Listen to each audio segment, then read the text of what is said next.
Destroying I my threatened dreams. my son with singing classes Why? because he just makes lots of noise. And I'm like, son, we're going to channel this talent into something constructive. And he's like, I don't want to go to singing classes. Can I'm like, he? well, shut up. Can he hold a tune?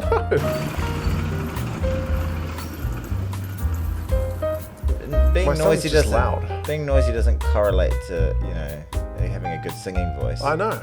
I just want him to be quiet. And he doesn't like singing. So I What figure, kind of noise does he make? imagine the horrible sound that you've heard someone else's child make and you wish, oh God, that's horrible. That sound. I think all children make that sound. He makes it a lot. Madison's going through a period of just like anytime she hurts herself, she's like, even if she's not even that sore, she just goes, ah. My daughter's like that. And I'm like, Yeah, Garrett will touch her and she'll be like, oh, Garrett, it hurt. yeah, it's Like, come it's on. painful. Yeah. We could talk about, it was Parenting. one of the most incredible weekends of rugby, international rugby of all time. Maybe the most, but we could just talk about this. This is great. This is why people came along. They did. Tony's going to put something in that says Rugby Chat starts at, and Yeah. there'll be a time code, so you can skip to that if you want to skip the preamble. 100%. Some people like the preamble. We had about 11 minutes of preamble last week, and one person commented, Just watch the whole pre. I can't wait until the preamble basically just takes over the whole whole podcast. When there's podcast. nothing else to talk about, no rugby, they just Yeah, talk there were bollocks. people suggesting that we just talk about nothing once the rugby's ending. And thanks for that. I feel like that's one of those ideas which sounds good, Yeah. but then when you actually saw it, you might be like, ugh, no, maybe gosh. they should just stick to the rugby. Yeah, 1 hour of this. Yeah, Yeah, it's yeah. nice to have a little taste of it. It's like, getting need something. dessert. When you go to the dessert bar, you can have as much dessert as you want. There's a reason you only have one serving of dessert. Well, that's true. I always find buffets in general quite difficult. Like, when you go to a restaurant and there's kind of a theme to the meal, the chefs have made a decision, but then when I go up to the buffet, I'm like, I like this. I'll I have like a whole plate full of that. lasagna. I like that. Lobster. I like that. I didn't like fettuccine. I like that. But then all of a sudden, I'm like eating pumpkin stuff with this fish, and I'm like, what am I? And it's like, this, And your body's like, I don't know what's going and, on. yeah. And then I just start eating it. It just all start starts feeling to bloated and taste. It just starts to taste like a big grey mush. Yep. And I'm like, why did I put M&Ms on this? Why did I get the chips? I can get chips at McDonald's. And that's why I've been banned from Valentine's. You remember Valentine's? Is there any left? I think there might be one in Manukau. What is the old chain, the smorgasbord chain these days? Is there? Don't know. We even had Sizzler for a while. Had Sizzler for a bit, yeah. Bit of Sizzler. Do you know what I've got in my hand? Your throbbing cock. Close. Oh. I have Yes. a long dong. Woo. That's the beer. Grant brought these beers all the way from Taiwan It's so important. I've zoomed in on them. Look, oh, hold it look up. at I've zoomed in. We've zoomed in. in Look at honor of such an extraordinary weekend of rugby. that. There's the dongs are out, boys. And, We're going and a to few ladies grab who watch this us. long dong and put it in our mouths. Suck it dry. So it's an American lager. What country is this from? From Taiwan, which is, I guess, whether that's a country remains a contentious topic. The general, we won't go engage in those In sort politics. of geopolitics of that nature because I don't think any. That's not why the listeners are here. If we contributed to it, it would really create shockwaves in the geopolitical Exactly. sphere.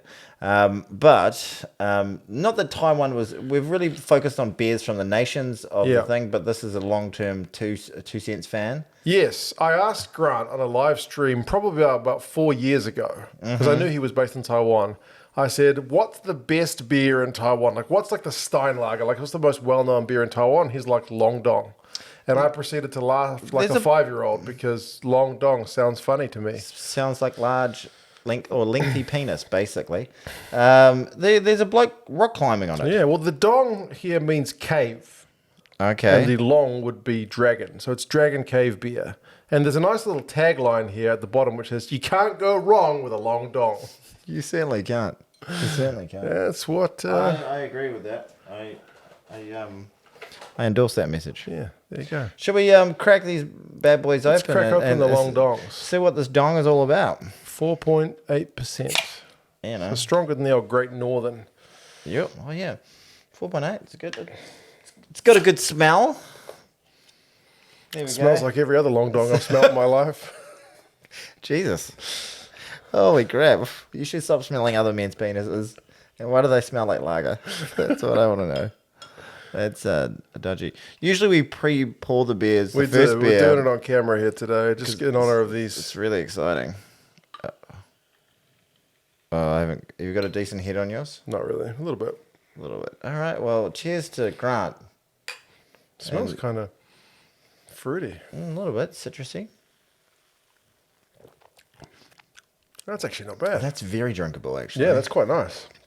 Now, just all in the case, dongs I've just had. in case you look at this and see our immediate enjoyment of it, and you're thinking, I wonder if I can buy any local to me. I'd have that Be beer. careful before you Google the name of this beer. Long Dong beer of Taiwan, maybe. Yes, because you may get other results if you just chuck Long Dong into Google. You might see Mark in his other In my other role, my other channel. 2 cents in the bedroom. Yeah. What would be your porn music? What kind of... What? Rugby.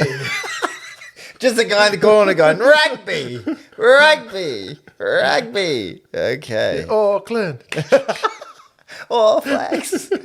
Okay. Yes, there was incredible Rugby. Just mind-blowingly good. People have been saying, like, World Rugby, with their stupid way of doing the draw, inadvertently created, like, one of the greatest weekends of rugby history. I would say the greatest weekend of international rugby of my lifetime. Yeah. I can't think of a better weekend of rugby in terms of the quality of games. And I know we're definitely going to get deep into France, South Africa, Ireland, New Zealand. But the entrees were pretty bloody good as well. Yeah. You know, those games were pretty They epic. all had their own little kind of storylines, didn't they? And 10 minutes to go in all of those games, all You the didn't fans, really know for sure all who the was fans gonna win it. were just holding on to their genitals, just hoping like shit that their team was going to pull through. And it was highly stressful. Just drama, you know, ecstasy and agony, everything you want, you know, just perfect. Which one do you want to go with first? I'll let you choose today. Where do you want to go? I love, should we start? I prefer to being led, you know, I'm more of a sheep-like kind of guy, really. Do you want to go chronological? Do you want to go... Okay, we'll go chronological. Okay, so... Then it means you start with Wales, Argentina. All right. 29 points to 17. Should we start with one of the big boys and we'll start We're with... going to put timestamps anyway. Yeah, so you can find them. And then we could even timestamp this bit where we're trying to G up which one we're going to do first. Discussion about timestamps. Just timestamp discussion. I've already committed now. Wales, Argentina. Wales, Argentina. Wales 17, Argentina 29. I guess biggest talking point is that Wales had a 10-point lead. Yeah, it was another one that was the only game of the weekend that got spoiled for me. It was the only game that I didn't watch live. Okay. I'd been at a 40th the night before, and I wasn't drinking at the 40th. I was sober-D'ing of all things. Very rare for me. Felt very unnatural. Never seen you sober. Yeah, I got home at like 1. And I've never seen you sober. I was waiting to see if you'd hear that or not. Babysitting your kids. Never seen them so. I got home at like 1 and I was tired and I'd been driving all around Auckland dropping people home. And then I was like, You're gonna go to bed. I went to bed and was just stressed. I was just so focused and so anxious about the Ireland All Black game. Yeah. And yeah, it got spoiled for me on social media in some respect. And I was like, whoa. Because I actually, in my Super Bro, I picked Wales to I get picked that done. Wales as well. I thought Warren Ball, you know, just high pressure. And the form that they've been in, like they seem to have been like that. I thought they were 2 games ahead of, because I thought Argentina are coming right as well, but I thought Wales have come right a bit faster. Yeah. And it looked justified at the start because 10-point lead. Bigger got a nice early try. Yeah, Jaco Piper got injured. Yeah, that was bizarre. And Warren Gatland, like, I like Warren, but I swear to God, he's always got... I don't. Like, he's always got an excuse. Yeah. And this one was like, he didn't directly blame the loss on the ref change, but he put a lot of weight on it. I liked Warren Gatland when he played... for Waikato? Played prop for Waikato in the early 90s. Hooker? Was he hooker? Yeah, I think so. He went on the 1990 tour to Didn't France. get a game. Yeah, he only got midweek games. He was sick and fiddle to Sean Fitzpatrick for long periods. Anyway, yeah, I don't like that about him when he's quite he basically said that slowed the game down, and then the interpretations were kind of not what they'd prepped for, which may be a 100% fair statement. That might be 100% true, but just going to that as one of the key reasons you'd lost the game. A bit of a soft reason. But to be fair, I was watching it knowing the result going, if I was watching this live, I would have thought, Yeah. These guys have got this. Yeah. Yeah, they just... Because Argentina looked like they weren't at the races. At the start, for the yeah. first 20. The fact that Wales were only 10 points to nil ahead, and then Argentina got kind of a couple of soft penalties at the end of the first half, it was like, how's this only a 4-point game? Yeah. Well, that's the thing. Momentum over the whole weekend was just... Yeah, really hard. Shifting so quickly, and just any sort of... And this is the thing I heard all over and over and over and over the weekend was this term, fine margins. It's all fine margins, and it was another one of those. And I think the score blew out at the end. It wasn't quite a reflection of how tight the game was, for sure. But do you think that they really missed Toby Faletau out there? Oh, for sure. Yeah, I think so. Their line-out mucked up a few too many times, and he's kind of one of their line-out jumpers. And I thought Jack Morgan was doing his best, but just almost... One of his quieter games, to be honest, because he's had a cracking tournament, but wasn't able to kind of really take it by the scruff of the neck. Felt like he kind of felt the pressure and kind of looked a little bit like 2007 Richie McCaw, like just like, it's all on me. And just he might be better for it going still into... a young man. How old is he? Oh, for sure. He's in his early 20s. Yeah, a lot of these guys. I thought Reece Zammit looked really good at the beginning of the game, and then sort of...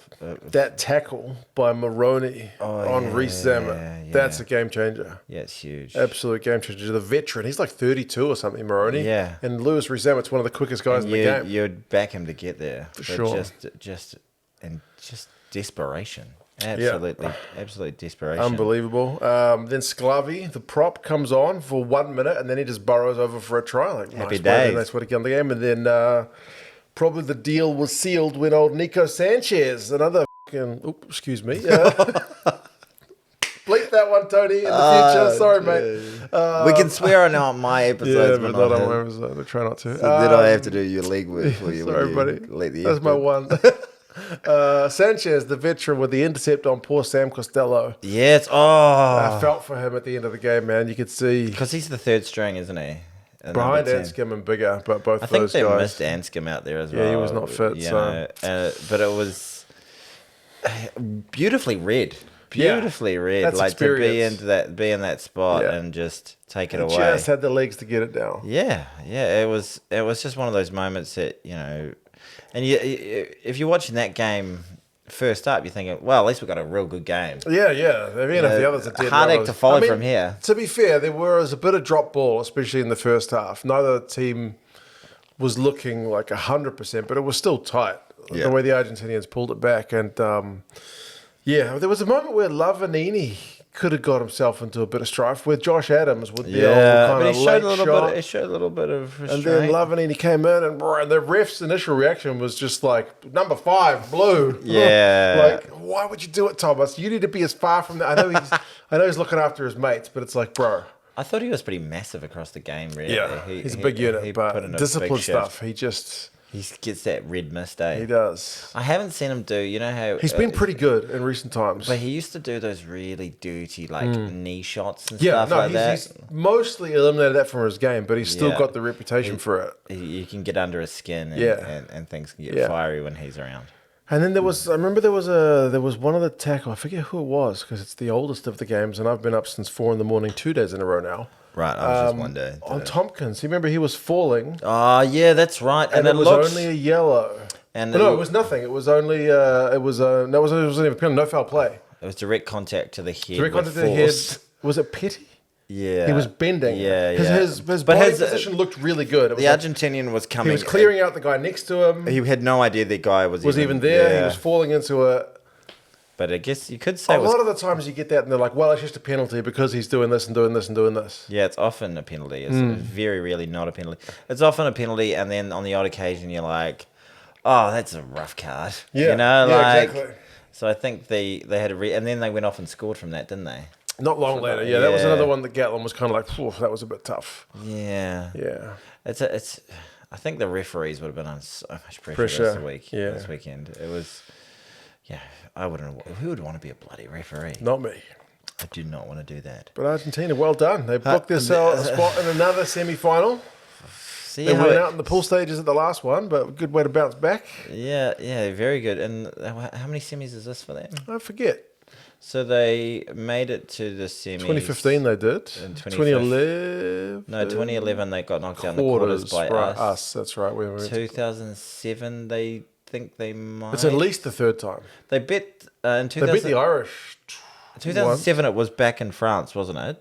Yes. And they bet the French in the opener. It's Stade de France, and I think they made it all the way through to a semi, but they got beaten by South Africa. Okay, it's at least a couple of times before this one. So it's and they bet. They've knocked out the Irish twice or once. Yeah, I don't know. So they've done bloody well at World Cup. They're a good World Cup team. Not at the last World Cup, but at this World Cup. Yeah, and we'll talk about it next week. But hey, they got a shot at glory. Speaking of the Irish, they played the All Blacks. Did you watch that one? I popped the TV on. I was like, lo and behold, look at this big old game of rugby. Yeah, I was the whole day before. I was driving out to this party was in IREvNZL. No, like actually Stanwell Bay, so miles. This out. time you weren't sober. I was driving out. And like all day, I was driving out there and I was listening to podcasts and stuff. I just had knots in my stomach. I was just so nervous about it. So like really anxious. I slept poorly. That night. I couldn't get to sleep for ages. I did too. Yeah, I didn't sleep particularly well when I got home. But it was just so much pressure going on it, and like just so much of the unknown. Yeah. I said on the podcast last week that I thought Ireland were going to win. Right. And I said that I think that they were favourites. Yeah. But in my Super Brew, I said New Zealand were going to win. I also said New Zealand were going to win. Yeah, because I just had this feeling. I had this feeling as well. Yeah, I also had a feeling Wales was going to win. So take this with a big old grain of salt. Yeah, I thought that France was going to win as well. Right. Yeah. I picked South Africa just before. But I thought that we were going to put in a really good performance. Right. I thought they were. We'll go down swinging. They were geared to put in a big performance, and I was thinking if having Lomax, I thought it was really crucial having Lomax and De Groot for sure. There, and if we could get parity, we could get quick ball and we can blast any team. I always thought we're going to be it's going to be a hard game, and I thought, but we're a team with like that Eden Park game. Like, give us 5 minutes. Yeah, we can. Score. We can bang bang, and then we didn't really bang at any stage. We went bang. Fight. Yeah. No, it was 19 minutes, 33 minutes, and 53 minutes. So the tries were kind of pretty evenly spaced out. Which isn't the norm for the All Blacks. The All Blacks usually get their, punches and bunches. That's it, yeah. But it was just the most immense game. Like my heart rate at kickoff, like first couple of phases, I looked down with my watch, and it was at 120. My resting heart rate's usually about 61, 62. Right. So... like, I'm sitting on the couch doing absolutely nothing, watching television, relaxing, watching a bit of sport. And your heart's pounding. Was your daughter home that day? For a Sunday morning? No, she wasn't. So you had peace. I had peace, but no, my Lydia does not give a rat's ass about rugby, as we've talked about. Neither does your wife. But she came in and said hi at maybe somewhere into the second half, and I was just like a person in a concentration camp. I was just like, just don't talk to me, don't talk to me. And then after the game, I was talking to her, and I was like, you hear me shout? And she was like, oh, I'm so glad that was over. You hear me shouting? And she was like, yeah, I do. It's actually really unpleasant. Like, it's like being around someone who's like, she's like, you're just the loudest I ever hear you. Like, wow. I don't know, I'm not a shouty guy. Right. But I'm just, like, just losing my rag completely. Like, I don't want to jump straight to the end, but here I am doing it. Yeah. But when that penalty was called, I was just off the couch, and just this raw, guttural sort of primal scream came out, and just... Sam Whitelock, eh? Yeah. Caveman! Yeah, exactly. Yeah.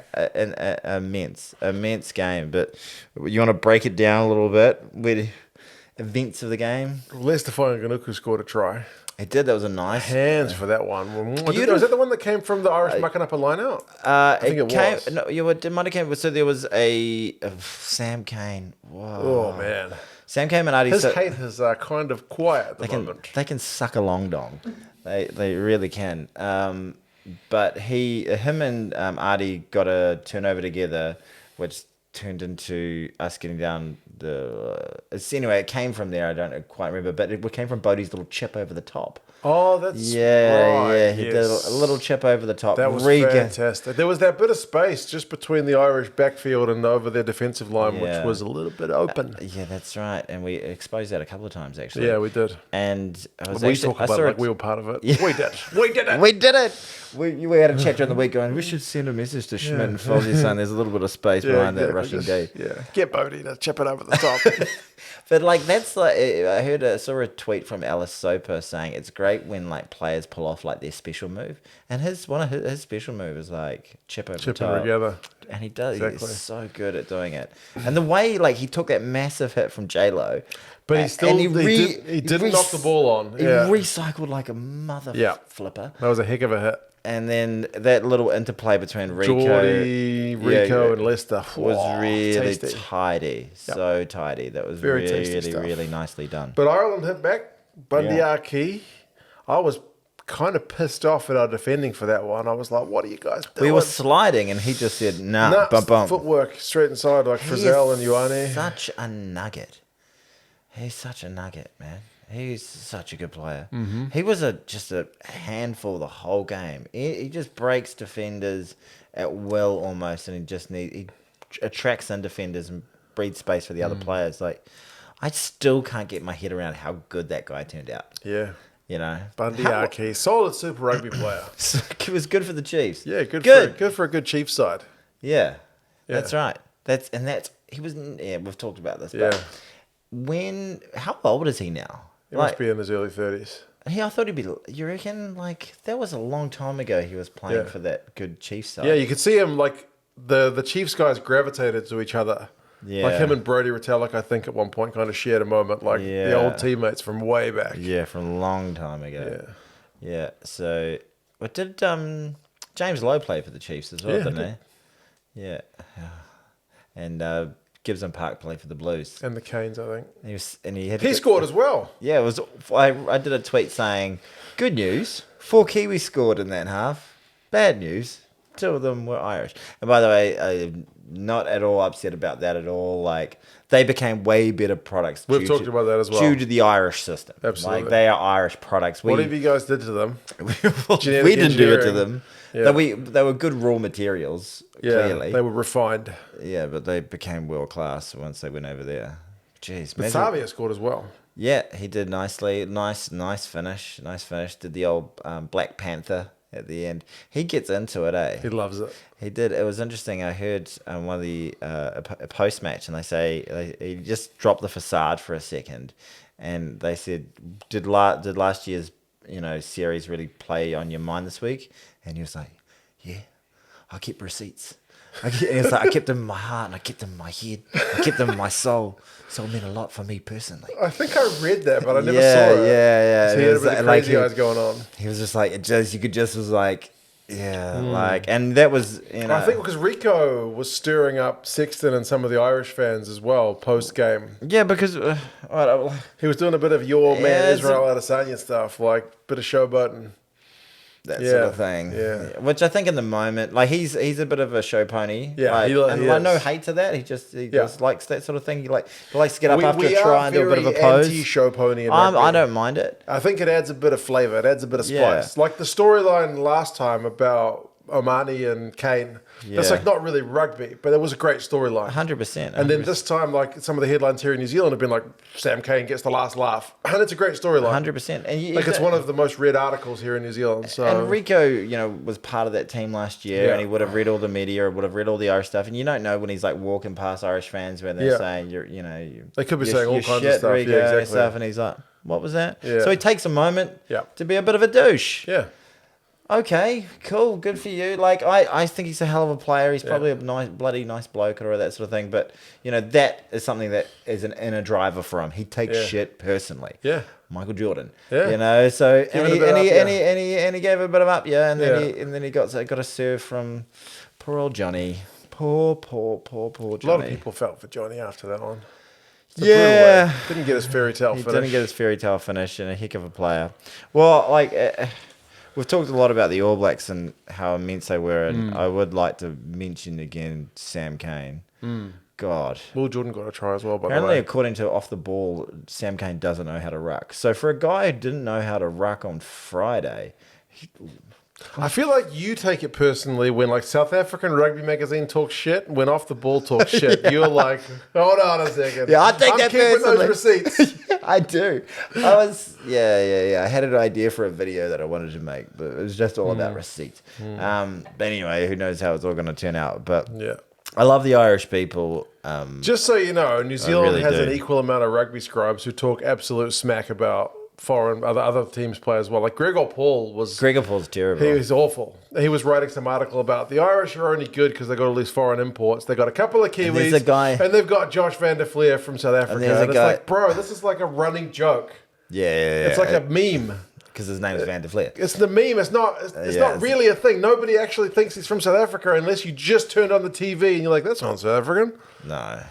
You're supposed to be a rugby journalist. Because it just because when you're uninformed and you But you're supposed to be informed if you're a rugby journo. But if you're like so focused on New Zealand Super Rugby yada yada yada, you're not watching any of the bloody URC all that sort of stuff, and you're a bit lazy. You're a bit lazy is a key point. Yeah, and you go Van der Fleer. Oh, it sounds like he's a South African. No, he's a South African. I don't need to That's check the that. same as the Northern Scribes who just go like, "Oh, a team full of like Samoan poach players like Adi Which is Savia." getting a little bit tiresome, considering that the highest proportion of players from offshore countries are New Zealand born by a long way. Most of the Samoan and Tongan teams are Kiwis. Yeah. Of Tongan and Samoan heritage. Yeah.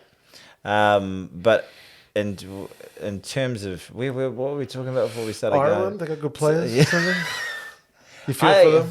I do feel for them. I think I want to talk about like how sad I am for them, but Yeah. that battle, that the battles where it was kind of won. You were talking about off the ball. Yeah, off the ball, but they were talking about how they've got them up front. I don't think they won it up front. We won a lot of scrum penalties, and they were down to interpretation. They weren't happy with the calls. Porter was burrowing in. He kept on dropping his shoulder, dropping his in on thing, Lomax, yeah. It was poor technique from him, even if they did have the power. He's been relatively highly penalised this year, I feel like, not just in that game. Yeah. So, But then the whole thing, like saying that Whitelock and Retallick are old and can't get around the park, Right. And then saying, well, Sam Cane is, just can't do it. And they got Caelan Doris and Van der Fleer, two of the best players in the damn world. But I think we won the back row battle. oh, for sure. Yeah. Tyke Byrne, who's a real turnover merchant from that Irish second row, didn't win a single turnover in that game, which is weird. Like, you always see his blue headgear floating around, and I'm always like, I was watching that game, every time, like, he wasn't the tackler and he was floating around, I was just like, no. Yeah. I was about to swear. But no, it was like Kane got a couple, Savia got a couple, Whitelock got one, like heaps of our guys got The old turnovers. Yeah, we were amazing at the breakdown and blowing through the breakdown. Yeah. But in terms of what happened with the Irish, like we dealt with that pressure and we choked with that pressure of being undeniable favourites going into quarterfinals and semi-finals for so many years. So I know it's hard to compare our pain with your pain when you've had all these repeated, exits at a quarterfinal stage. But the only thing I can kind of I empathise with them so badly just because it was a quarterfinal. It was such a painful loss. They had such a powerful team. But the one thing that I can kind of identify with what we've been through with the All Blacks was is that dry World Cup run. just that dry World Cup run when you go into every World Cup. Like Huge favourites. Massive You've favourites. won every freaking trophy. You've barely lost any games. You put 50 points on the Lions. You've got most of these players who are like, he's probably the best player in the world in this position. Yeah. So is he. Yeah. And then, like 2003. 2007, surely not again. Yeah. Like 99 was like that. Even. Yeah, exactly. It was, and it's so when your hopes are that high. Yeah, you're just thinking, surely we can't. You're like this again. Look at this team. Like, look how good this team are. How amazing they're playing, and compare. And we were just making mincemeat of so many other teams, like the Irish have been doing for so long, and they've filled you as a fan with so much confidence. But then it comes to a point in these tournaments, you've got to have the bottle to go out and win the game. Like, and that game could have gone either way because the Irish could have gone either way. Yeah. The Irish played so well, and they left everything out there. They defended 30 phases at the start of the game. We defended like 37 at the end of the game. Yeah. And like they get held up. The Geordie Barrett, that was amazing. Because I had my hands on my head like, oh, they've scored. Yeah, it just looked like they scored. Yeah, just one of those, when you see them trundling away. And yeah, you're like, oh god, you can't stop them from here. The momentum's going over. When Cody Taylor got yellow carded for yellow card, I'm like, oh shit. Yeah, because I think we were up by 2 still at that stage or whatever it was, and I was 1 or whatever it was right then. I was like, okay, we're up by 1. We just got a yellow card. 20 minutes to go, whatever. I was like, advantage them. Yeah. I thought they had their noses in front, even not on the scoreboard, but chances of winning. But just they kept on turning up in D. Yeah. Where do you think,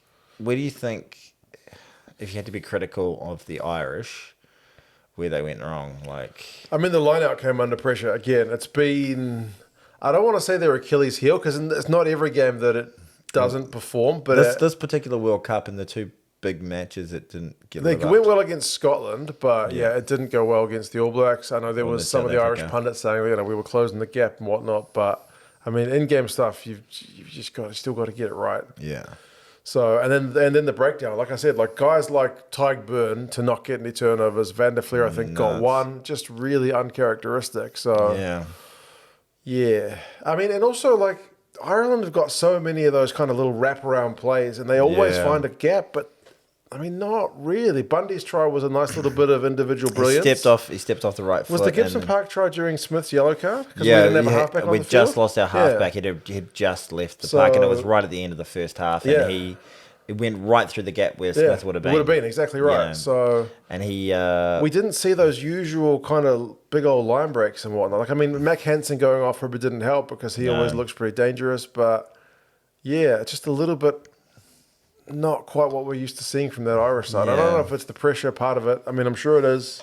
I know they talk about like, well, it's the past. It doesn't affect us. Well, it does. Yeah. You know what I mean? Like if you've failed a driving test before and you go to take the driving test again, you're like, oh shit. And a lot of those players have been there before. Yeah, exactly. You feel it. It's just humans have these emotions. It's very much the PR line that, this is a game of rugby this weekend that we got to win, and that's what we're focused on. But it does. I mean, no human is immune to those feelings. Yeah. So if you had like a series of poor job interviews, you might have gone to your first job interview. You start going into it with like, God, don't bugger this one up. It's just human nature.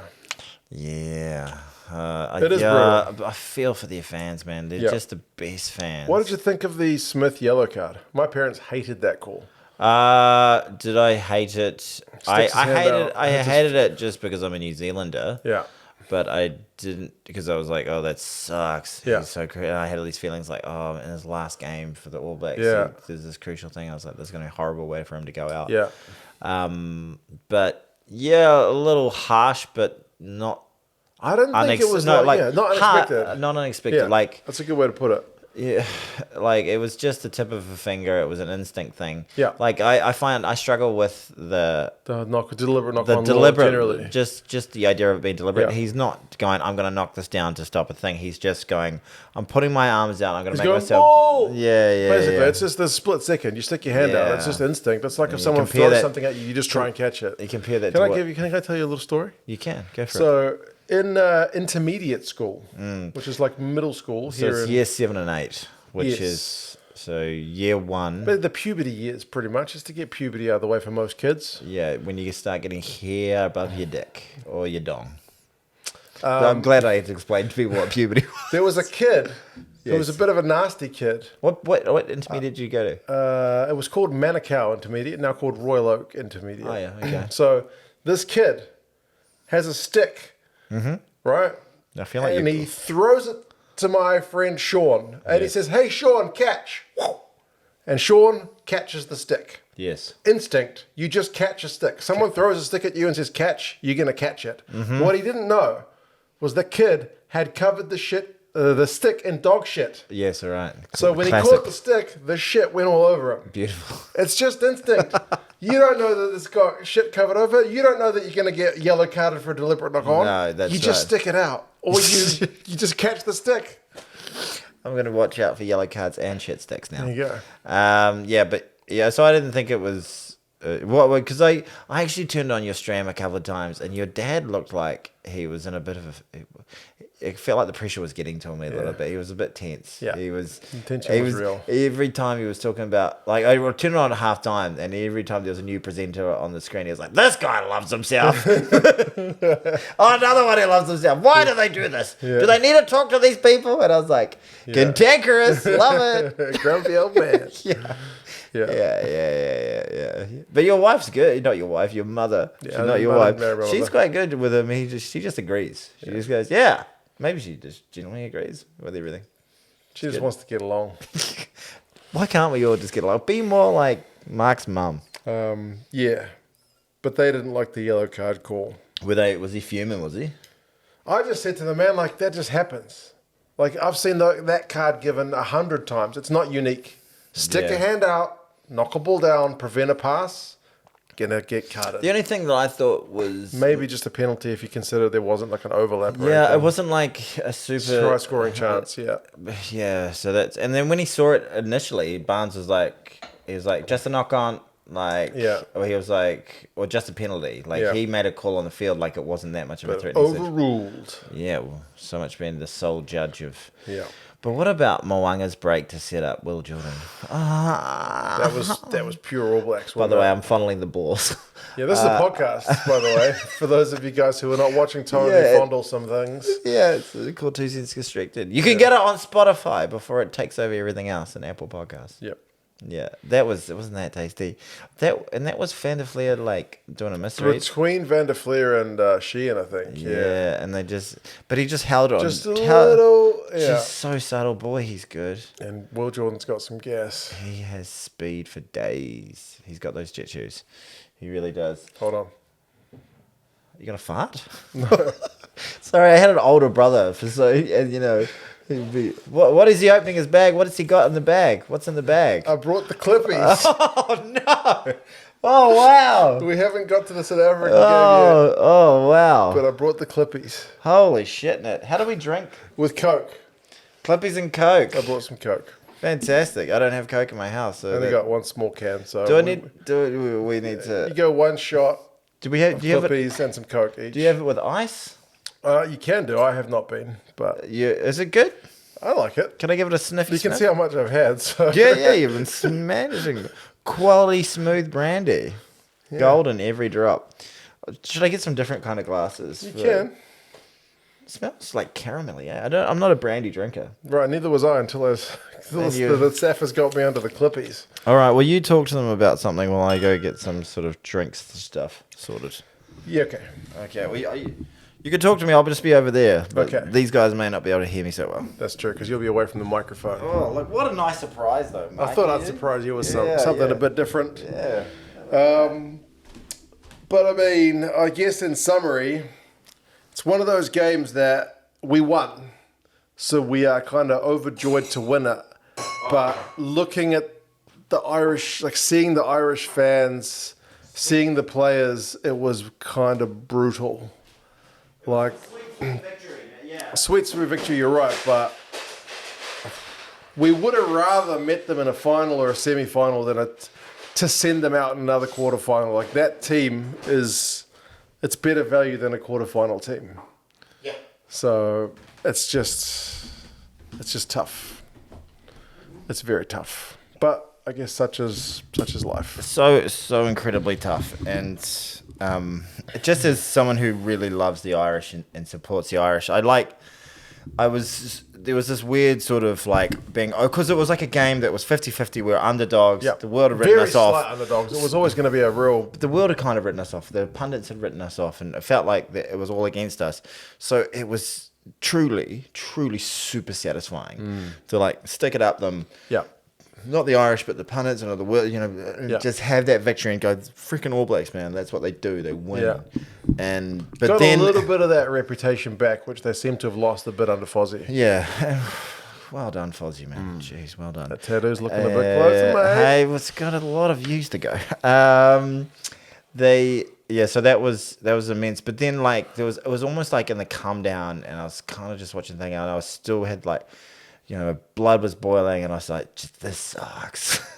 Like in the same Yeah, breath, yeah. like I was like, this sucks It was so much. bittersweet. It's so much for Yeah. Ireland. Like Their fans are among the best in the world. so good, and they deserve so much more. They deserve that team of all teams deserves to not be in a quarterfinal. And like I kind of started thinking about it like later. I was like, it doesn't matter that that was just a Great game. one of the best games of World Cup rugby ever. One of the best World Cup knockout games of all time. We've seen some absolute shit World Cup finals. Yep. We've seen some shit semi-finals. Yep. That was a great quarterfinal, and it doesn't take away from what this team has achieved. That's you know, right. like the triple, Grand triple, Slam, I was about to say, I Triple always say the triple threat: acting, dancing, singing. Like, you know, how many, Six Nations and that win record, the wins in New 17 Zealand, game streak, yeah. You know, like Done a lot of good stuff.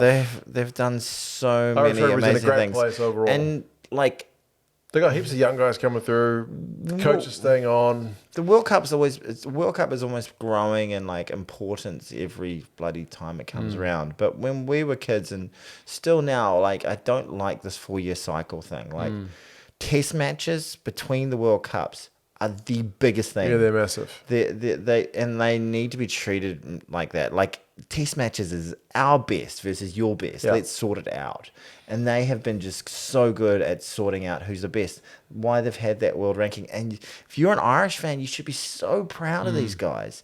Like you should be so proud of, Sexton. You should be so proud of Sheehan, of Van der Fleer, of, Bundy and Gibson Park and J-Lo. And like I feel for those guys, man. Like, and for a lot of those guys, it's Keith Earls is gone, isn't he? He's retired. That's right. Peter Marnie probably, I don't know how long he's going to go for, but yeah.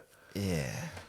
What do you think? There's been one kind of hot take that pretty much every other team at this World Cup of all the kind of big teams in one of the games rested. Yeah, whereas Ireland, Andy Farrell's very consistent in the way he picks, and he had a couple of guys who were kind of, at least Sexton anyway, especially was coming back from injury, needed some game time. And it's a different World Cup in that every team had kind of a bye week anyway. Yeah. So you didn't necessarily need to rest guys. Like it's the equivalent of the last World Cup. But it's like that situation with Mac Hansen. He goes off the field, and you want a guy who's coming on who's had some time under So his belt. do you think at the end of the game, when some of the guys were maybe just a bit knackered because they've played more game time than some of the Kiwis? Yeah, I think that was definitely... Because Fozzie was asked that, and he said, we kind of thought they would tire more than they did. Yeah. And, well, they said they'd like to have had more scrums, didn't they? Yeah. Yeah. I think it's not a coincidence that the two teams that have won the most World Cups, New Zealand and South Africa, rest players and rotate players the most. Because you've got to have full and not just because there's a fine balance though, isn't there? Yeah. And I remember that year in 2007 how we had the ultra rotation policy, wrestling from Super Rugby, controlled minutes, and it was all very rotational. Yeah, and there was like that. What was the name of the camp that they had for half of Super Rugby? And it was a special refinement and reconditioning camp. Yeah, that's the one. And it started with an R. Yeah, and then we shat the bed. So I think you probably can go too far that way, but I think it's a little bit. I don't know, just for like almost the morale in the team, getting everybody some minutes as well, and it definitely plays a part. Like maybe someone could have cleared out Whitelock if they had a little bit more juice in the tank. Like they talk about fine margins, and fine margins come down to some big decisions sometimes. It was a great game. A hell of a game. Well done, the All Blacks. We talked about that for a long time, but I feel like it's justified because it was a massive game. And you know what? I was thinking to myself, like, that's one of the greatest games of rugby I've ever seen. And I was like, well, I guess there's another couple of games to watch. Well, I wonder what they're going to do after the heights of this. And it was just like, hold my beer. Yeah. Like, how good are they going to be? And my goodness gracious, cracker jack at Jimbo, those games. All right. So this is how much you had, has it? I'm driving, so I'm going kind of mild. Okay, I'm going to put some ice-capades in mine. I'm not talking to the mic, am I? No, he's going to put ice in his drink. I like drinks with ice. Ice. I said stop, collaborate, and listen. Ice is back with a brand new edition. Something grabs a hold of me tightly. Sorry. Will it ever stop? I don't know. Okay, I'll stop doing a bit of Ice, baby. That nobody asked for. All right. Suitable amount there. Okay, South Africa. Am I doing it? There are a bunch of South African people going, no. I don't know. He's done it with ice. I know it's Klippies and Coke. I don't know. Because technically kind of waters it. I have my whiskey with ice. Right. But you don't add Coke to your whiskey. No, I don't. That would be sacrilege. All right, here we go. Oh, well, to France and South Africa. We'll get to you guys in a second.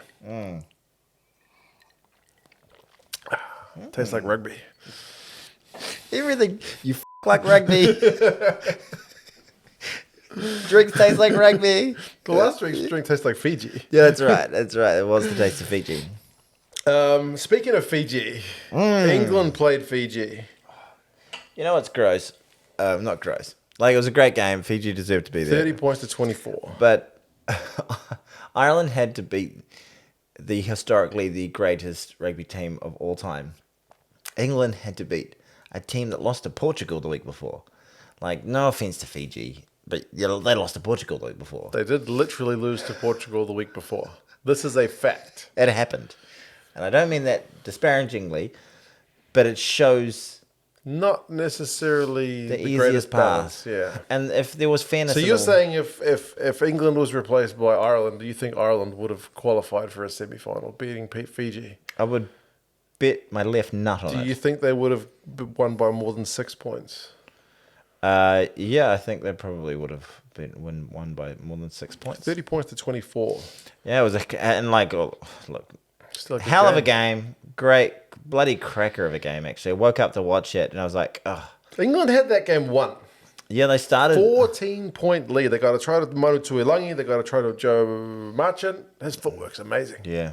Very fleet But the Fijians are just athletes. Yeah. Across the park, and they played with so much heart and determination. I love watching Botia play. They played with a bit of mongrel. Yeah, they seemed a little bit more expensive in this game than we've seen them. And they talked about that. Like Daryl Gibson, one of their coaches, talked about it. Like, we want to get back to kind of how we know Fiji can play, and I think they did that. It was sad. The only time the worst portion of the game was when they had to win it. When they just got pushed back. I thought that was the time where they went into their shells. Yeah. And I was like, it's a bad time to go into your shells, guys. Yeah. But they played really, really well. To get back to 24 all, they were dead and buried, pretty much. I mean, Farrell kicks that penalty, which he ends up missing. But if he kicks that, it's a 3-score game.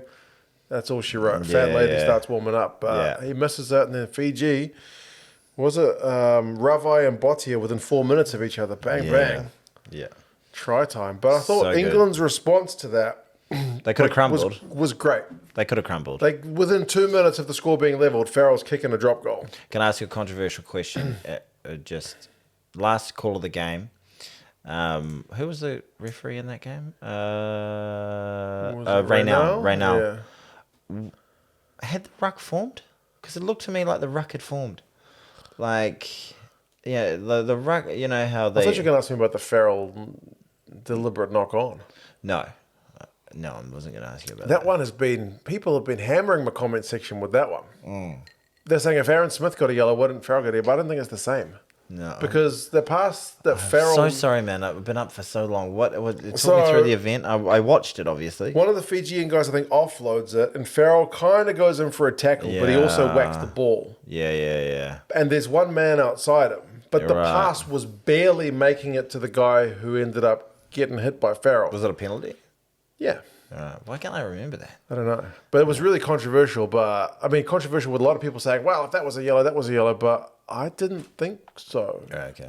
I was like, that's because it's... I mean, they looked at it and they're like, no, that pass is never getting to that guy on the outside. It's not... It didn't. And that's what the referees are there to do. They're there to like get into the deeper detail into the likelihood of it. Yeah, it's not necessarily just 1 = 1. No, they're not all. And I think that's what we kind of do as rugby fans. Yeah, and people were just saying, Fiji's been robbed, but there was a head-on-head contact in that game. Habosi smacked into Marcus Smith's head, which I thought, man, Fiji's a little bit lucky there. Marcus Smith looked like he'd been through the wall. He looked like he got a hiding at school. He looked like that guy from the Goonies like by the end of the game. Yeah, exactly. So I thought Habosi was... and he had a cut on the back of his head. He did kind of stop. He stepped, but I was did a little stutter step. I thought of all the games, like that was the closest one to a red card. Yeah. Thank God there hasn't been a significant Yeah, it was no red cards cards in the quarterfinals. Yeah. Hopefully, knock on wood, that we can go the rest of it without a red card. So I didn't think Fiji were robbed, personally. But Okay. a lot of people do. A lot of people are on Fiji's side. When Wales beat Fiji, a lot of people were like Fiji being robbed. People love Fiji. And if you've ever met a Fijian, you've met a good bastard. Basically, they're such lovely people.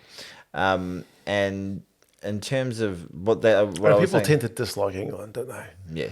So it's the people that everyone loves. Everyone loves Fiji, but also, to be fair, I lived in the UK, and they're lovely as well. They're nice. I've met a few arsehole English people for sure, but I've also, the majority of them are fucking. I think they're media. Like when you look at Clive Woodward and you think, okay, that's why people don't like England. Clive Woodward's old Northern Hemisphere sweep he predicted. Yeah, he predicted all 4 teams would go through. Good on you, Clive. Nice one, Clive. Hot take, bro. Not a clown at all. Yeah. This is quite yummy. Yeah. South Africans are on to something, I tell you. All right. How much did this cost? I can't remember. It tastes like, because I've had it with Coke, it just sort of tastes a bit like a bourbon and Coke to me. Right. I don't often have bourbon and Cokes. But brandy. What's the difference between brandy and bourbon? It was sweeter? You're asking the wrong guy. Okay. 25 standard drinks in here. Just for those of you listening, Tony is sitting here looking at the bottles of Klipdrift brandy, and he's just having a read. And it's just good. Just had nothing else better to do. Thought we could talk about a great game of rugby, or I could just read a bottle. Yeah. Better listening, everybody. Why not? I thought semi-rad-radder, dangerous. Yeah, very dangerous. He looked very, very nice for a long period of time. Well, yeah, every time we got the ball, he was good. Ben Earl looks pretty good for England. I think he's maybe been their player of the campaign. I thought Owen Farrell gets a lot of shit, but I thought he looked pretty. Looked really good. It was a pretty high quality game of rugby. It's overshadowed by the other 2 games. Oh yeah, and same as Wales and Argentina. Yeah, I think. But they were, like, as I said, the entrees were really, really good. Yeah, and like, if you were a fan of any of these teams going into the last 10 minutes. Yeah. You're shitting yourself. Yeah, exactly. Like, we were all just pooping the bed. I sent you a text during the Ireland-New Zealand game at halftime. I was like, how are you feeling? And you said, I'm covered in feces. Which my parents were like, what's wrong with that guy? Did you understand what I was trying to say? I understood what you were trying to say, but they just took Why you quite didn't you explain literally. it to them? I like them thinking you're a weirdo. Yeah. You're my special friend. Yeah. Thanks, man. Appreciate it. It's like you do community service or something. Yeah. Yeah, come to Tony, hang out for a bit. Yeah, it's like make sure you use the toilet before we start recording, Tony. Yeah. He puts me to bed after this as well. It's really nice. So England through to semi-final. They're like a cockroach, aren't they? Just got a way of surviving. So if you're a Northern Hemisphere fan and you're thinking, all I want is just not for one of those same old. I don't want one of those teams to win it again. Like, are you suddenly behind Argentina because you don't want England to win, or are you like Northern Hemisphere stick together? A lot of the former players were saying just as long as I think Northern Hemisphere should take this out this time. Yeah, with France and Ireland being the 2 biggest favourites. One of them will make the final, surely. Yeah, and sadly that's the way the draw worked out. They're your hope, basically. Come on, England, if you really want to go down that path. If you go true underdogs, you go Argentina, surely. If you're an Aussie, you go Michael Cheika. Oh, yeah, 100%. If you're then maybe you go New Zealand if you're an Australian next. Maybe. I saw one person in the comments say, like, God, I can't stand England. Because he's Irish. He's like, I'm not going for England. And then he's like, I can't stand Rusty Erasmus. I don't like Michael Cheika, so fuck, I got to go for New Zealand. Very reluctantly. I think we will have decent support, knock on wood. I'm not discounting Argentina. We could definitely get tipped up by Argentina. I've got a take on that in a moment. But let's say that things play out as the bookies would say, and we make the final. Mm-hmm. So many fans in France support the All You Blacks. think the neutrals are going to go New Zealand instead of South Africa? I think it's because the All Blacks are like the Brazil over there. Maybe. They treat them like rock stars. Some people get sick of the haka. They get sick of New Zealand rugby. They don't like the bags.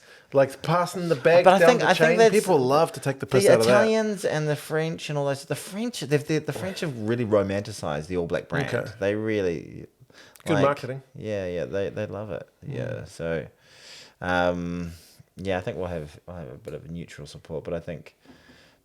Yeah. Anyway, let's not get into the passing the bags thing off the bus. Like, it's just team building stuff. Yeah, and it's just they probably shouldn't make a big Twitter post about it. Like they're doing something. But it looks kind of funny. Like there's some of the world's best rugby players in the world are passing bags right now, and it's like, well, we're gonna put out 3 posts a day. This will do. Yeah. It's a post. Yeah. It is what it is.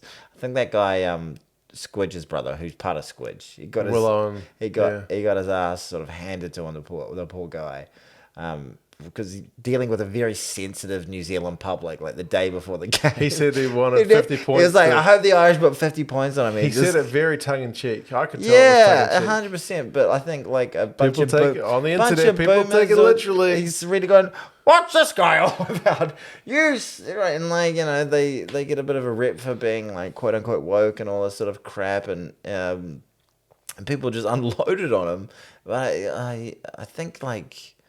Yeah, definitely miss the humour. And I think as New Zealanders, we lose our sense of humour. We're pretty relaxed, chilled out people who love a laugh. But around this time of year, when you talk the All Blacks, people are pretty... There's certain things we get very sensitive about. Yeah. Do you remember when the Hobbit movies came out?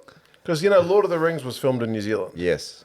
And New Zealanders, even though it was kind of an American production... Yes, we kind of think of it as like a New Zealand movie. Well, all the talent was all like the crews and stuff. Like, all the actors were mostly Peter Americans Jackson and whatnot. The producers, and directors. We hold that movie very dear to our hearts, right? Yes. When The Hobbit it was our landscape. Exactly. When The Hobbit came out, right, before it had even been like viewed to the public, they let the critics watch it first, and a lot of the critics were like, "This is a bit shit." The Hobbit, which it was. It was a bit shit. So The Hobbit's not very good. And I could see all these New Zealand people replying to these reviews going, "You don't know what you're talking about, you bastard." I'm like, how do you know? You haven't even seen the movie. You just show blogs. But you're just getting pissed off because it was filmed here. Like, ease off. Talking about it like somebody hassling Richie McCaw's behavior at the breakdown. It's like, come on, chill out. If it's a bad movie, and they weren't a scratch. And like, they were quite bad. The Seven Rings or the Seven Armies. It took a book that was like the Lord of the Rings books, behemoths. They had to cut massive swathes out of it. But they took a book that was this big. They had to pad the hell out of it for 3 movies. Oh my god! But they took there's like another book called like the Silmarillion. The Silmarillion, and took a bunch of stuff out of that, which they were desperate. Yeah, and the Silmarillion was just made for hardcores. It was a money grab. Yeah, and then they made the series, which has been poos as well. I haven't seen that. I've watched a couple of it. It looks amazing, but it's poos. All right. We're not going to get a sponsor from Touchstone or whoever makes that. One of my neighbours was in that. Everyone's neighbour was bloody in that. This guy Brett. The guy Brett who lives down the road from me, right? He's a professional extra. No, I thought he came into your. You've told me this story. What? He came into your petrol station once, and he wanted to tell you. No. Oh, really? Different guy. That guy was in the Lord of the Rings. Oh, right. Okay. Yes.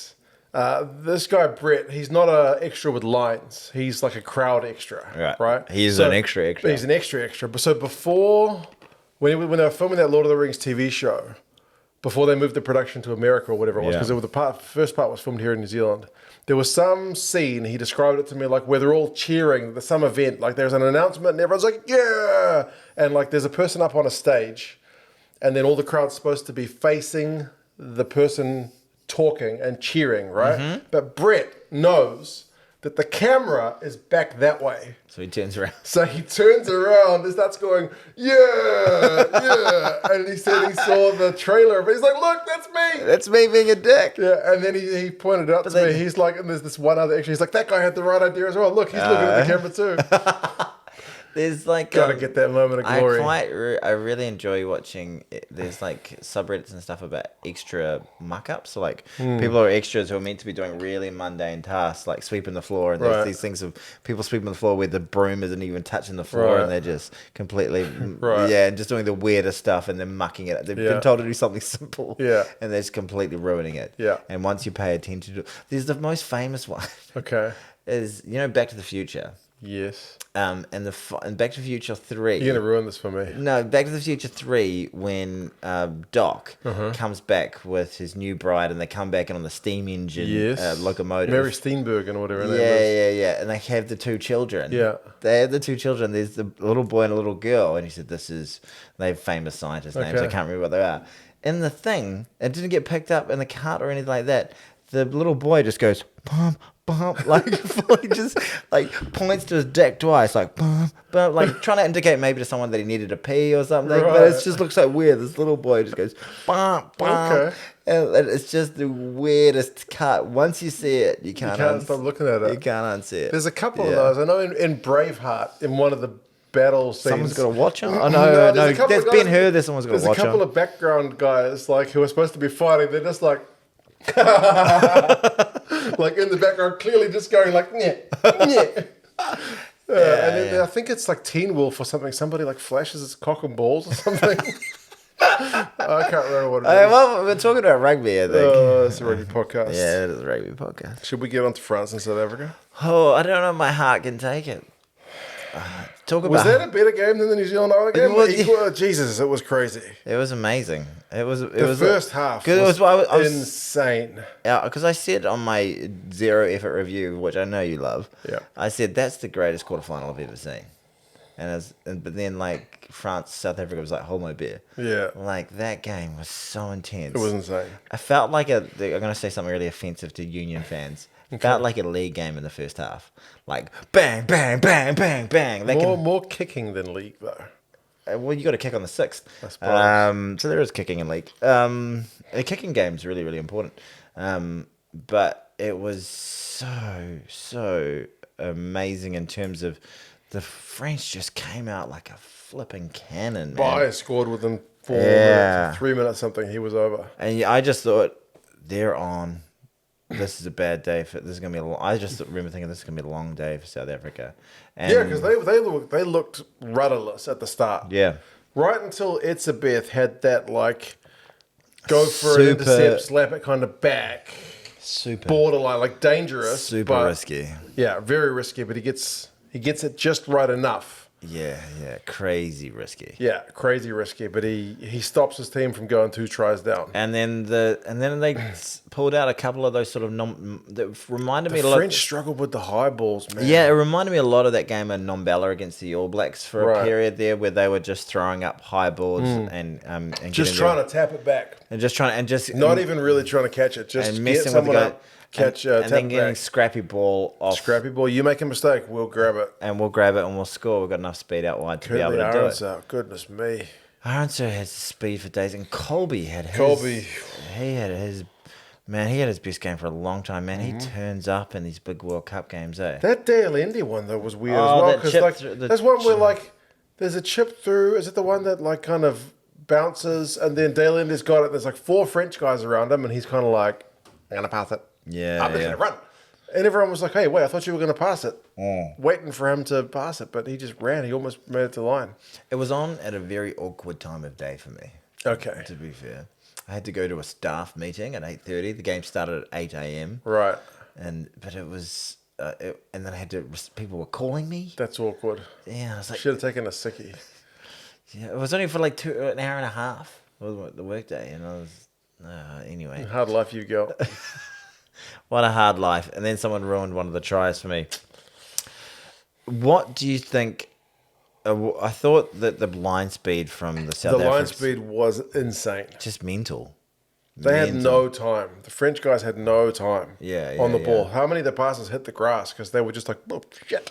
And I thought, like, it was... Dupont came on and played beautifully, especially at the opening, like his tick kicks and behind. Yeah. But he had like, you want, as a halfback, you want your ball on a plate. Yeah. But he had his ball disrupted so much. The pill was so scrappy coming out of the back of the ruck all day. Only Jalibert really looked like he was kind of comfortable with that much kind of, like, he's so good. Like, even when someone's in his face, he still looks like he's got heaps of time. Smash that. Nice. But most of the guys look pretty rushed. Yeah. And, like, I think for me, there are 4 big moments in the game. So one of them's the Colby charge down on the kick. Yeah, that one was nuts. One of them is the Colby charge down. One of them is the ENGvFIJ knockback, which was which we've already spoken about. Yep, for and sure. then the other two were Jelly Bear had a penalty inside their 22. But oh my God, he sliced it. it did the worst kick I've ever seen a professional rugby player do. Like I've seen guys kick it dead. And I've seen guys fail to kick it out, but I don't know that I've ever seen someone. I've seen them even kick it pretty much straight sideways. But that was like fucking backwards. Yeah. Oh, sorry, language. Yeah, it's okay. If I saw that at first 15 level, I'd be like, oh, rough. Yeah. That's a rough one. That kid won't amount to much. Like, and then, so that's the third for me, because I thought that was a real chance for them to relieve some pressure. Yeah. And I think, and then the other one was when I think they were 1 point behind at that stage, and they really needed to put some pressure on the really D up against the South Africans, and Ramos drop kicked it out from the 22 on the full. Yeah. And then they were just on their line for another freaking 5 minutes of the last 10. Yeah. And they just lost so many opportunities. What about that call for South Africa when they marked it and they were just like, we'll take a scrum? Yeah. Who does that? That is very odd. I never see that. That's weird. And they won a scrum penalty from it too. I thought just in terms, there was a few odd things to At that South moment Africa. where they had a penalty right out in front. And they were just like, we'll tap it. Like, it's a World Cup quarter final. You're supposed to go for the 3. Yeah, 100%. 100%. And they scored? Well, that's actually... It looks genius because they scored. Reminds me of something I want to talk about, the Ireland AB's game, but we can get back to that. But Didn't go for sticks? yeah, that was a dumb call. Yeah. Dumb call. But back to South Africa, France. Taking off Siya Kolisi so early. Is he carrying a niggle? No, I think he just was going gangbusters. Like, I was watching him just hit ruck after ruck after ruck and make tackle after tackle. I think they were just like, man, he's knackered. Give him a break. They had weird substitutions, though, because... Furi came on as a loose forward, and they kept Mbonambi on. You're like, Mbonambi's going to play 80, but then Mbonambi goes off. And then Peter Steph came back on. It was kind of weird. Steph Tutoit got a yellow at some stage, didn't he? Did he get a yellow? Someone got a yellow? There was a yellow card. It's like a fever dream. We've been awake for too long. Yeah, been awake for too long. Who was it sitting on the sidelines? Was it Peter Steph? I thought... We know what we're talking about. That's why you're watching. Yeah. All right, look. Somebody did. I usually don't do 3 drinks, but it was such a big weekend of rugby. I'm going to do 3 drinks, so I might get a little bit. That was very yummy. Yeah, the old Klippies. And now I'm going to the next drink. I thought we could drink one of these because It was Eben. Oh, For yeah, the that's head, right. the hair. I was like, it was right before half time. Yeah, that's right. I've been up since 4 o'clock in the morning. That's my excuse. Yeah. But that should be a twist top, right? It is. Yeah. There's a bit of trivia here. Was it him on? You want a bit of Yeah, go on. Okay. My eyes aren't very good these days. Okay. Turned 40 and like my eyes, almost like as soon as I turned 40, they were just like, nah, you're not working anymore. How many Olympic medals has high performance sport New Zealand set for Rio 2016? What? That's an old bottle cap. That was 9 years ago or something. How many have we set? 50? 20? 15? 14. 14. Okay. Did we get it? I don't know. We usually get a few medals. Was Evans a high shot on... Yeah, because there was mitigation. Yeah, it looked bad at the time because there was the contact and then... Oh, that's right. He was going went down and it was like, oh, shit, he looks hurt. Eben went down, but the bloke he was going into... Antonio also looked kind of sore. But yeah, it shows how big both of those men were. Yeah. But he was also pretty low. Like, he was bent. It wasn't like one of those ones where he's just standing upright and makes a high shot. So at the time, I was like, that should be yellow. I hope it's yellow. And it was yellow. Yeah. So... And Eben scored a try. He did. He scored a good try. Had a real game, didn't he? There was like 3 guys around him, and he's just like, nope, I'm bigger than you. Got a Kiwi beer, by the way. This is a... Space is like a very deep South Island They sponsor brand. the Highlanders. Yeah. Southern men. But this is like their like low carb option. Yeah. Yeah. You're a hard man, but you're a watching your hard figure. man, but you want to make sure you look good at the beach. Yeah, exactly. Yeah. Summer's We coming. love good at the beach. Summer's coming. I don't know about that. If we've got our shirts on and bags over our heads. Yeah, maybe. I'm pretty tall, so Well, yeah. maybe. Yeah. That guy with the bag on his head, he looks pretty tall. Thank God he's got clothes on. Yeah. It's really weird they've got a hole for his dick, though. He's got a long dong in his hand. Got a long dong. Okay. Colby's try from Jesse Creel's little dink through. So nice. Pretty sweet. So Colby's so good, man. It's amazing. Every time he had the ball, I was like, Yeah, at one point the French kicked it. I was like, "Don't kick it, it's a Colby!" And he Yeah. just ran it up the guts, beat a bunch of defenders. how do you feel? I felt a lot of sadness for the Irish. I also felt a bit of sadness for France, man. Yeah. Their crowd has also been amazing. Yeah, They're the hosts. and they've been so good across the tournament. Yeah. You know, They beat us in the opener. They've looked good over the last few years. Very similar to the Ireland. two teams that win their openers and like that win in the pool against the other big game and Yep. big player in their pool lost their quarters. You know, like I'm sure they would have rather have had. Of course, they would have rather have had it the other way around. Like, and I think that's the first time they've lost at Stade de France under Galtier. yeah, I think they lost once to Scotland, but I don't think it was at Stade de France. And it's a massive, massive result. yeah, it really is. I backed in my Super Brew. I thought it was going to be tight. I picked France by 3. What were you picking? I think I picked South Africa by 3. Yeah, so Yeah, either game I was like, it would have been 6-1. both the Auckland, what the hell? Ireland, All Blacks, Yeah. South Africa. They were Auckland. France. Bundyaki was Auckland born. Yeah, there you go.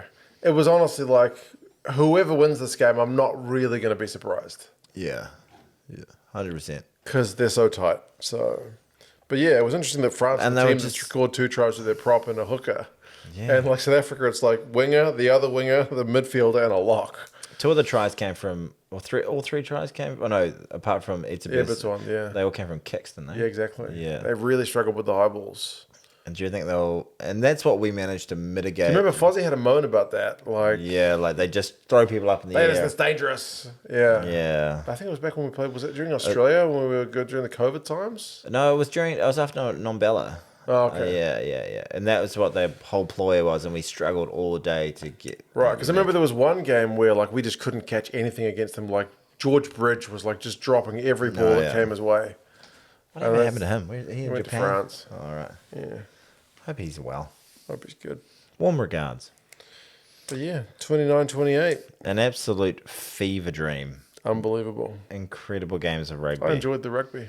So did I. It's bad. Like, can we like mention the referees just for a moment? Like, Can I just hit you up with the fact, please do hit that- me the hiccup. like, we give the South Africans a bit of grief for being whingers about the ref. But Antoine Dupont, literally in the post-match press conference, is like, I don't think the ref was up to standard. Yeah, And a lot of people are bitching that Fiji was robbed. And, I mean, the Irish fans, I think, have mostly been pretty good about the All Blacks game. No, I would say 99% have been pretty I think magnanimous. There's been Sexton said there were a few calls that went against us. Yeah, but that's Which every is game, isn't it? That's every game. So, and then, And he- like, the Welsh were a bit pissed off that the hit on Tompkins didn't get anything against them. Like, there was like, but I thought there's been a fair bit of ref chat. there has been, and The ref chat is intensifying. 100%. And like during the game, as a fan of the All Blacks, I was Wayne Barnes' harshest critic.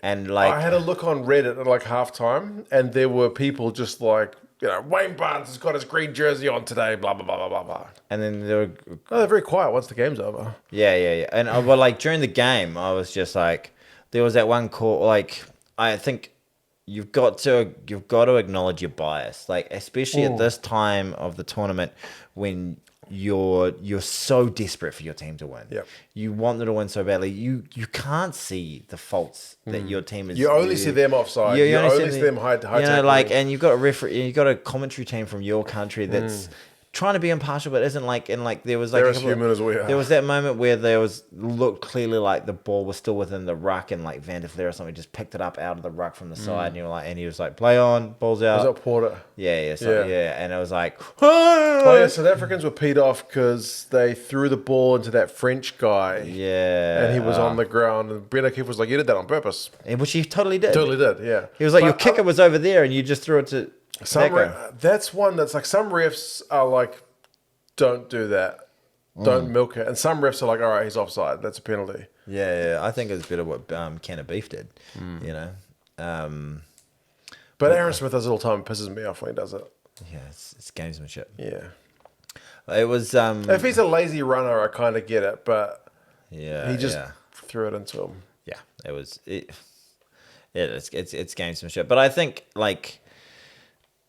I try and within the game, when the game's on, I'm biased for sure. Like when I'm a fan, I'm in there. I can't help it. I can just see the calls. Like there were about 3 like times where I thought that we were over the ball in that last 37 phases. I was like, blow it, like, and they finally. There was one not long before the white lock turnover. I was like, come on, he's got it. Yeah, and like I don't know, I'm not witnessing whether we're sealing off, whether we're diving over, whether like over where our hands are, on the ground, all that sort of stuff. Like I'm totally oblivious to that. I'm only looking for our give us the call, our call, but I thought he refed really well at the end, Wayne Barnes. I thought I was quite proud of. It's a New Zealander of Can of Beef. I stole that from South African Rugby magazine. They call him Can of Beef. Okay.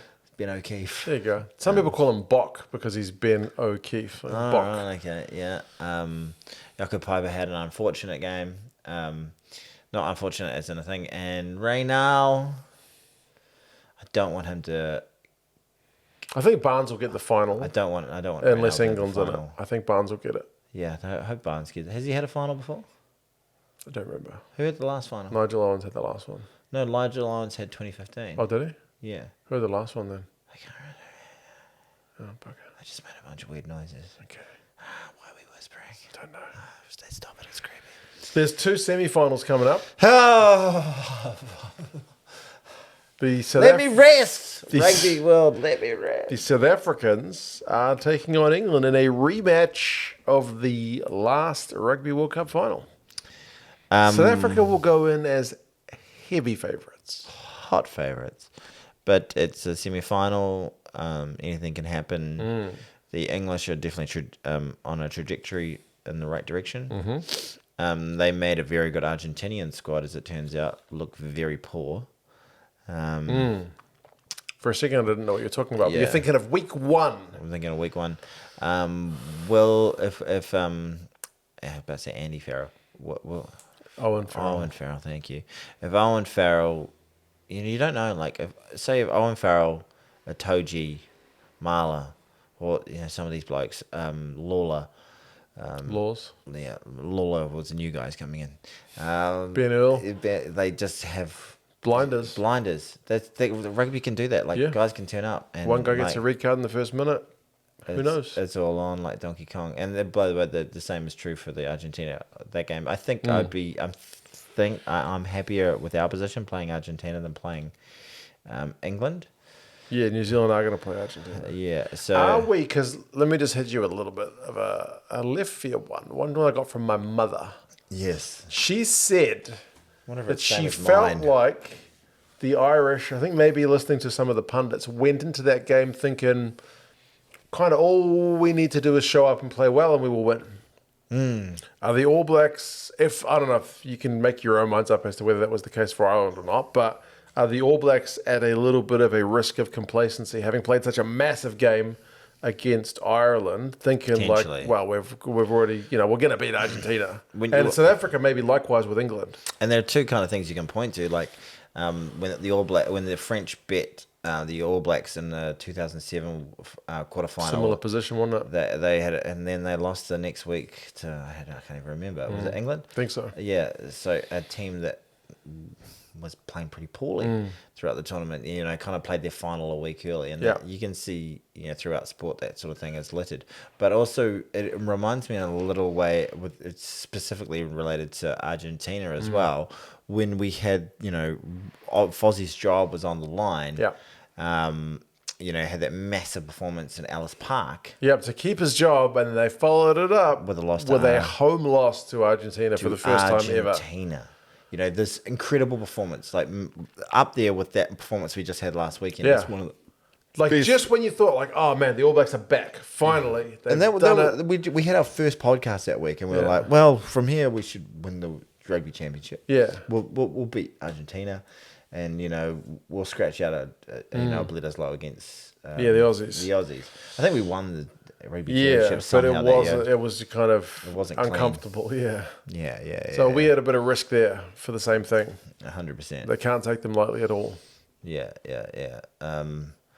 But how amazing is it that if the All Blacks are able to beat a team that they beat 9 times out of 10, more than 19 times out of 20, they're in the final, and you're at a risk of a tattoo. No, there's 75. I'm gonna put a card up there. So if Tony's video gets Lydia's very anti 75,000 views, it's on and the All Blacks win the World Cup, he's going to get a tattoo of Ian Foster somewhere on his body. On your butt? On my left butt cheek. I'm just going to get the words "I'm sorry, Foz." Okay. Oh, okay. Not Foster's face. No, maybe a tiny little caricature of his face or something. Okay. But I'm sorry. I can't remember exactly what I said. So go watch that video, just in case. Did I say his face? I don't remember. We'll go back and watch that video, and we'll find out. Yeah. Well, it's just my butt. How? I'll take it. I'm at risk of discounting. Lydia's really anti me getting it. She's like, you can't do it. A South Africa New Zealand final would be pretty special. Yeah, it would be. It'd be a repeat of 1995, which is maybe like. Not a lot of tries in that game, but in terms of significance. Massive game. And just, you know, like the history between the sides, that would be massive. I mean, imagine, it's unlikely, but England and Argentina don't like each other very much. Oh, the Balkans. The Falklands, yeah, sorry. Yeah, I think I remember like 1998, they played in the Football World Cup, and I think Argentina got a win, like Beckham got carded or something. And it was massive. Well, I was in the UK in 2002 when the World Cup was in Japan. Right. And Beckham got a penalty against Argentina, and it was feverish. Right. The hatred that they had. Yeah, I never really understood it until that 1998 World Cup, and I was like, wow, these guys really don't like each other. 100%. Yeah, I don't think that. It's unlikely. But who knows? You know how you see like those things on Twitter about like fan crowd fights at like baseball games, American football games. Did you see the one in the England Fiji games? I didn't. Some guys, I saw the headline. A bunch of guys dressed up as like Captain Cook started smashing the crap out of some other guys. It was pretty foul scenes. Oh. Don't want that stuff. Don't do that. Bill Bowman wouldn't like it. It's not good rugby values. Don't do it for Bill. Yeah, exactly. But am I scared of Argentina? Nowhere near as much as I was scared of Ireland. Can we lose to Argentina? 100%. Yes, we can lose to Argentina. But I was far more scared. I just want us to go and do the business. Play like our life depends on it and get into a final. Maybe what I'd love us to do is have it in the bag with 30 minutes to go and just take some big hitters off, give them a nice rest, and then for it to be an absolute barnstormer of the other semi is just like down to the wire, extra time. That's tire them out. That's what I would like to see. Yeah, my dad was England's biggest fan. What do you mean? He was watching South Africa against France, going, I don't want to play either of these teams. I want to play England in the final. He was just like, both these teams look bloody, because he's watching the same game we watched. And he's like, screw this, I don't want to play these guys. I didn't want to play Ireland when I was watching them play Scotland, and when they played South Africa. Ireland is such a good team. Yeah.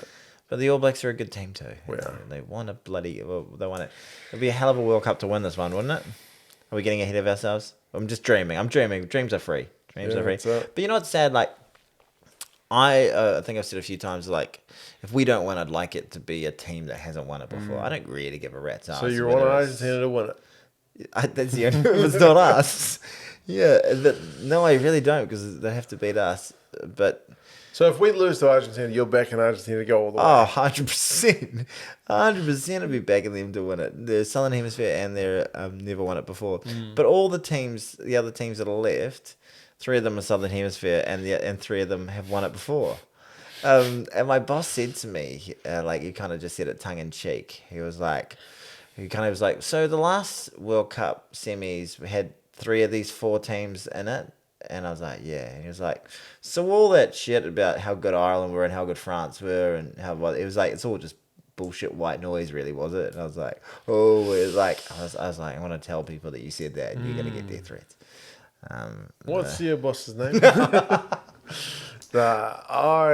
mean, the last quarterfinal we played against Ireland before this one, what was it, 40-19 or something like that. Different. It was very different kettle of fish. We had it in the bag by halftime. Yeah, basically. very different games. Yeah. Likewise, France, I think, went out to Wales at the last one because Vaha Mahina had a big elbow. That's right, yeah. Different. Super Different different. kettle of fish. And the thing with France, like, not so much, I think with Ireland, it's super brutal because of the quarterfinal stigma, but also it's a slightly older team. Yeah, true. But they've got a great system over there, some great professional teams. But I think with France, this is potentially for France, this is their 2007. Right. Like, you know, their Richie McCaw is Anton Dupont, still a young captain. Is he lacking a bit of class by literally calling out Ben O'Keefe in the press conference? Just a young man, pissed off and 26. really, really, really upset. He's still got 2 more World Cups in him. Like, he was just very, very upset and sad. And Yeah. he was like, I speak in French, no one even understands. They asked Khaleesi about it in the subsequent press conference, and he was real classy. I think he mentioned, like, frustrated after a loss, and, like, I don't want to say anything bad about the refs, blah, blah, blah. He was real classy. He said, good team, blah, blah, blah. Ben did very well. But yeah, I think this could be their 2000, because the average age of that team is 25. I think it's the youngest team of the World Cup, or second youngest, something like that. So they've still got a lot of juice in the tank there, and they'll learn a lot from this. And I think that that team will win a World Cup in the next 8 years. Yeah, so one of the next 2 World Cups, I think, if they can keep that Core nucleus. group. And Intermac's not an old man either, is he? No. So if I think they can, They've only got a few guys who will retire, but I've thought in their game, like, it was when they had the game on the line, they had just run out of steam. Thought Dupont was at his least effective in the last 5 minutes. it's interesting. They didn't want to sub Sexton when he looked knackered, and they didn't want to sub Dupont. Both those guys play. They're your best players. They're your captains. But you got it. Sometimes for the team, maybe like you Khaleesi, need to make the hard call. Khaleesi went off. Yeah, Khaleesi went off, exactly. Yeah. Sam Kane went off in the 75th minute because he was like, he collapsed when he went off. Yeah, so maybe you need to make that hard call. Luku's a good player, bring him on. Yeah. And fresh legs. Crowley's a good player, bring him on. And he would have been against tiring forwards. Yeah, exactly. You never know. Because there were guys getting the ball and they were just like, some of them were just like standing into the contact. Yeah. And like, nothing left. You need to play dynamic rugby, sharp, physical. Like, and they, I don't know if I was imagining it, but I thought that Dupont was a little bit fearful of the contact. A facial fracture. I wouldn't want to go near another man's tackle region ever again after a facial fracture. Yeah, but wow, all in all, I can't think of a greater weekend of international It was fantastic. rugby. Amazing stuff. I don't know. Who knows what we're going to be talking about this time next week? We're going to get 4 games left. Yeah. That's it. Yeah, I don't give a There are 3 games left. You're not going to watch the third place playoff? Flip and hate the third place playoff. Pisses me off. There's a chance for them to give all the dirt trackers a run. Woohoo! We beat Wales last time. We did. Yeah. And the All Blacks took their medals with pride? Yeah, with pride.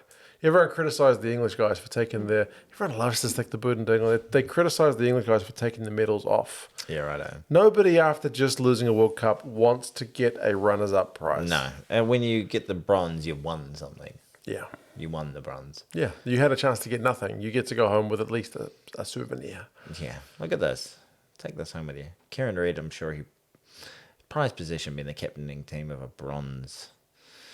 Other bronze teams? What other bronze teams we had? We had a bronze team in 2007.